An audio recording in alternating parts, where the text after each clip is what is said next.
Nike, the world's most popular and biggest sports wear company. In just over 15 years, one man's dream of better shoes turned into a global corporation worth over $100 billion. Today, we're going back to the earliest days of Nike to figure out how that magic happens and what the ingredients were half a year success.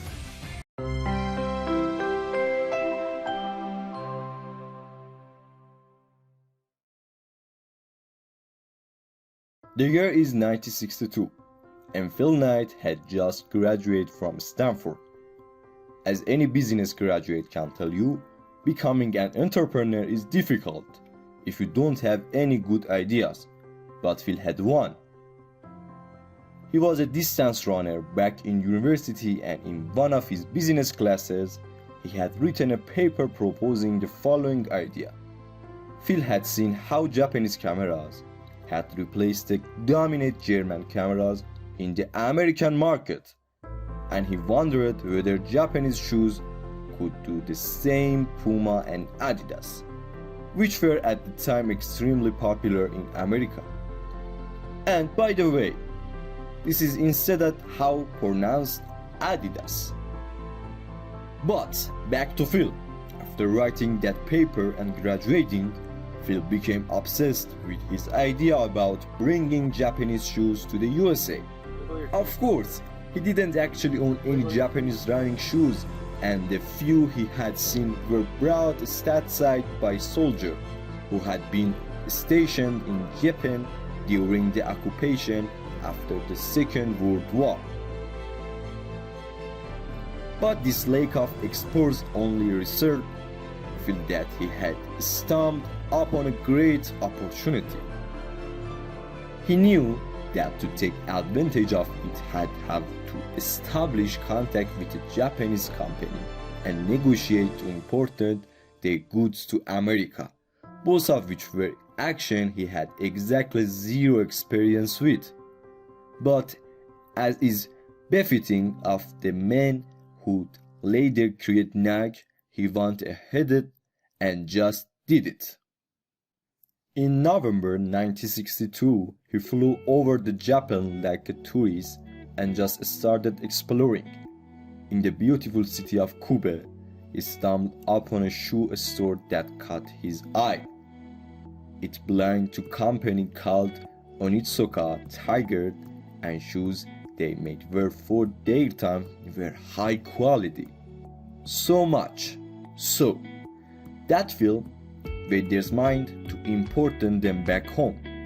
He presented himself as an American shoe distributor, arranged a meeting with the company's founder.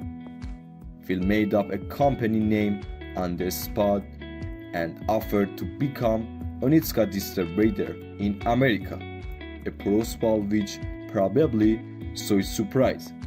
The owner actually accepted. With nothing more than his confidence, Phil had become the exclusive distributor for Onitsuka Tiger in the USA.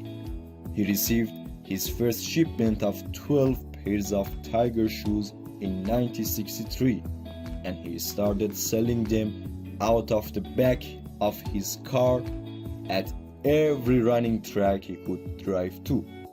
Obviously, his strategy wasn't scalable. So he went to the only person he knew who understood more about shoes than he did. His former coach at the University of Oregon, Bill Bowerman. Now Bill was easily one of the most famous coaches in America at that time. He had in fact trained multiple Olympic athletes. He liked the Tiger shoes so much that he wanted to partner up. So, in January 1964, Bill and Phil incorporated Blue Ribbon Sports, each investing $5,000 into it. They spent all that money on their first order, which at $3.33 a pair amounted to $3 300 pairs of shoes. The shipments came through in April 1964, and thanks to Bill's connection, it was sold out by July.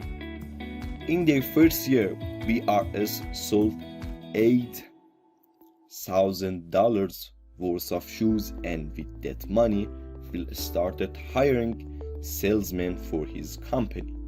In 1965, their revenue had increased to $20,000, and pretty soon they opened their very own store in Santa Monica.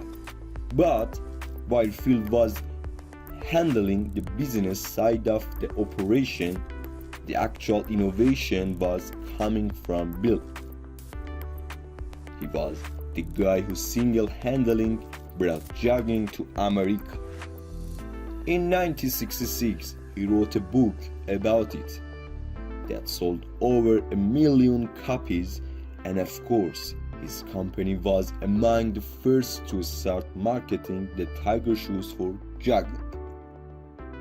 Bowerman was all about innovation, and with every new shipment from Onitska, he'd cut open a few shoes to see how they were made, and he'd always try to improve them.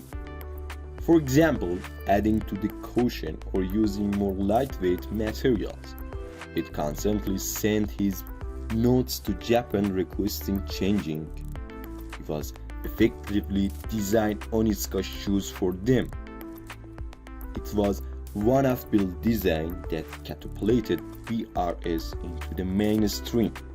The Cortez, as he called it, became one of the best-selling shoes in 1968, undoubtedly thanks to the 1968 Olympics held in Mexico. Thanks to the Cortez, BRS sold $300,000 worth of shoes in 1969.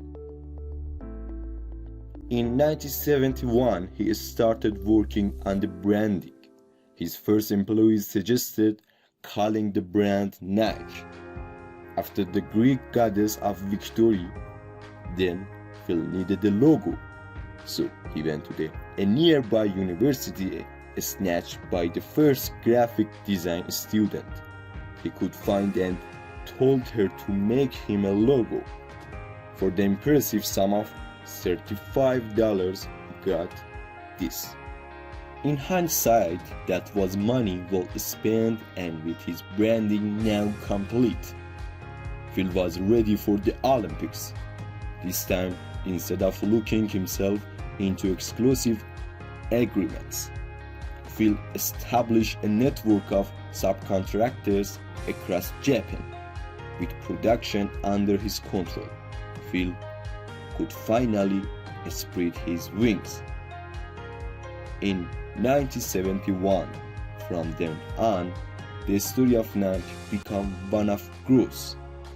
They became the largest sportswear company in America in 1989, on the back of brilliant marketing like the Just Do It campaign by signing Rocky athlete that would eventually become famous across the world. The ascent of Nike is a story every bit as interesting as the early day of Phil Knight. I hope that I have given you useful information, and that you don't forget to subscribe to the channel to support us, and if you liked the video, leave us a comment. I love you. God bless you. Until the next video.